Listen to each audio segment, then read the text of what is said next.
साथियों, मैंने बहुत बार कोशिश की कि मैं आपके साथ फेसबुक लाइव के जरिए जुड़ूं, लेकिन शायद मेरे फेसबुक में कुछ गड़बड़ की गई है, क्योंकि जब मैं वीडियो बना रही हूं तो वॉल्यूम बिल्कुल ठीक आ रहा है, पर जब मैं अपने दोनों फेसबुक अकाउंट से फेसबुक लाइव करने की कोशिश कर रही हूं तो नहीं हो पा रहा।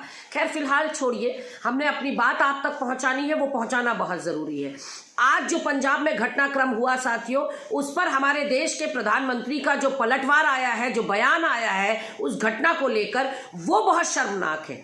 घटना कहीं से कहीं तक शर्मनाक है, क्योंकि लोकतंत्र में नागरिकों को अपने प्रधानमंत्री, मंत्री, विधायक के आगे धरना प्रदर्शन करने की इजाजत है।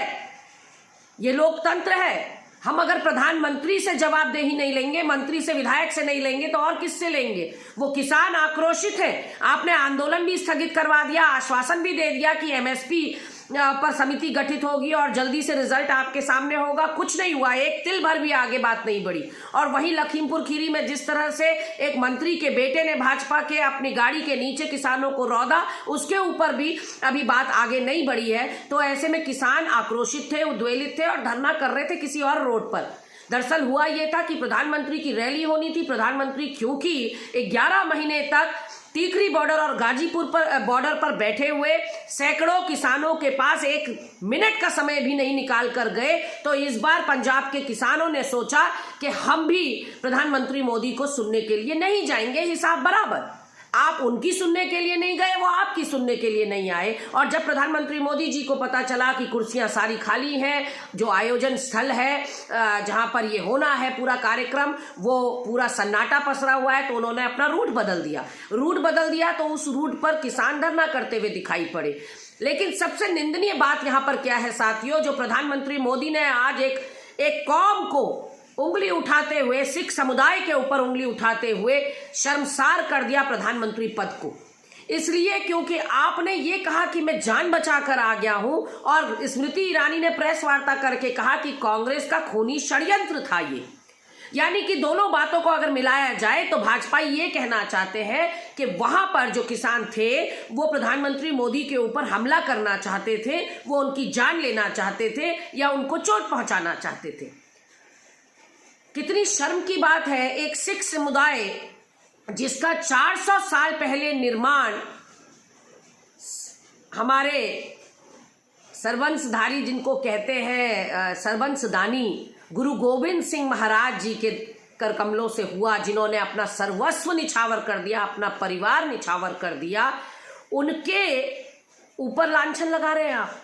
वो सिख समुदाय जो आज से 400 साल पहले हिंदू धर्म की रक्षा के लिए बनाया गया हो, उस समुदाय के ऊपर उंगली उठा रहे हैं आप।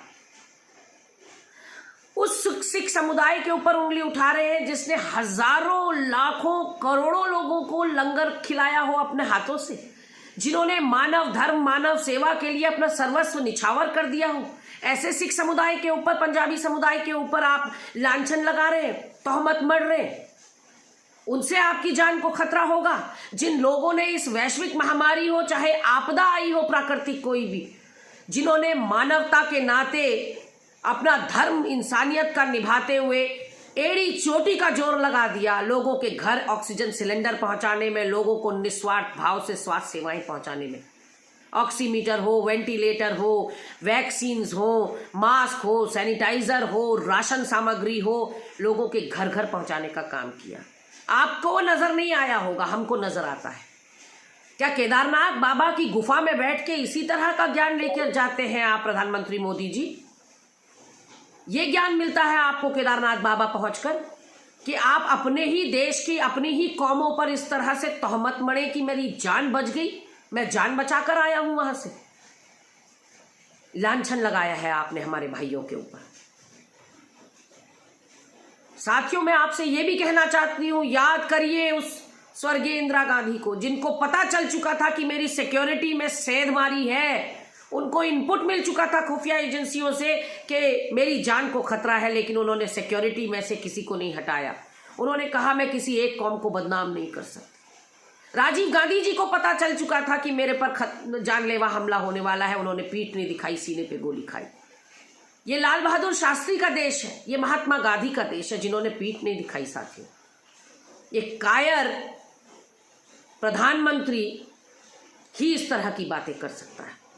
मैं बहुत शर्मसार हूं जिस तरह की भी शब्दावली हमारे पंजाब के सिख भाइयों के लिए इस्तेमाल की गई है और कांग्रेस की सरकार में जो पंजाब में है उसके लिए इस्तेमाल की गई है। फेलियर आपकी खुफिया एजेंसियों का, फेलियर आपकी रॉ का, आपकी इंटेलिजेंस का, और तोहमत मढ़े आप कांग्रेस के ऊपर, तोहमत मढ़े आप सिख समुदाय के ऊपर। खुद आप संभाल नहीं सकते, उनके मन की बात सुनने आप नहीं गए 11 महीने, इस बार उनको आपके मन की बात नहीं सुननी। इस खुली सर्द रातों में यही वो महीने थे साथियों, दिसंबर जनवरी के, जब यही बरसात की बूंदें थी, इतनी ही सर्द रातें थी। खुले आसमान के नीचे अपने परिजनों से दूर उन किसान भाइयों ने 11-12 महीने काटे। 700 किसानों ने अपनी शहादत दे दी टिकरी और गाजीपुर बॉर्डर पर। कोई सुनवाई नहीं हुई, गूंगे बहरे कानों तक कुछ नहीं पहुंचा। लेकिन अब 5 राज्यों में चुनाव है तो अब वो तीनों काले कानून वापस ले लिए गए। समझ में सब आता है और सबके आता है। लेकिन आज जो कुछ भी हुआ साथियों, वो इस देश के इतिहास में काले अध्याय के रूप में लिखा जाएगा, ये मैं निश्चित कह सकती हूं। बहुत शर्मनाक है इस तरह की बयानबाजी एक देश के मुखिया के मुखारविंद से, जिस समुदाय का निर्माण या जन्म हिंदू धर्म की रक्षा के लिए हो, जिस खालसा पंथ, जिस सिख धर्म का निर्माण, हम अस्तित्व में ही नहीं होते अगर इनका निर्माण ना हुआ होता। जो हिंदू धर्म की रक्षा के लिए बनाए गए हो, उनके ऊपर आप जान लेने की तोहमत लगा रहे। आप सबने गुरुद्वारे में खाना जरूर, प्रसाद जरूर चखा होगा।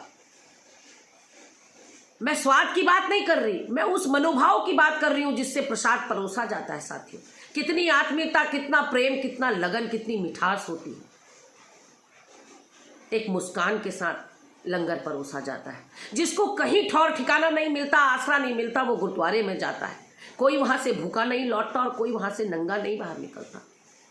मोदी जी, इस तरह से लोगों की भावनाओं को आहत करने का आपको कोई अधिकार नहीं है।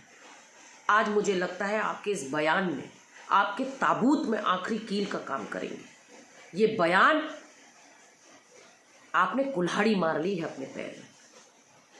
आपको देश की जनता माफ नहीं करेगी। धन्यवाद साथियों।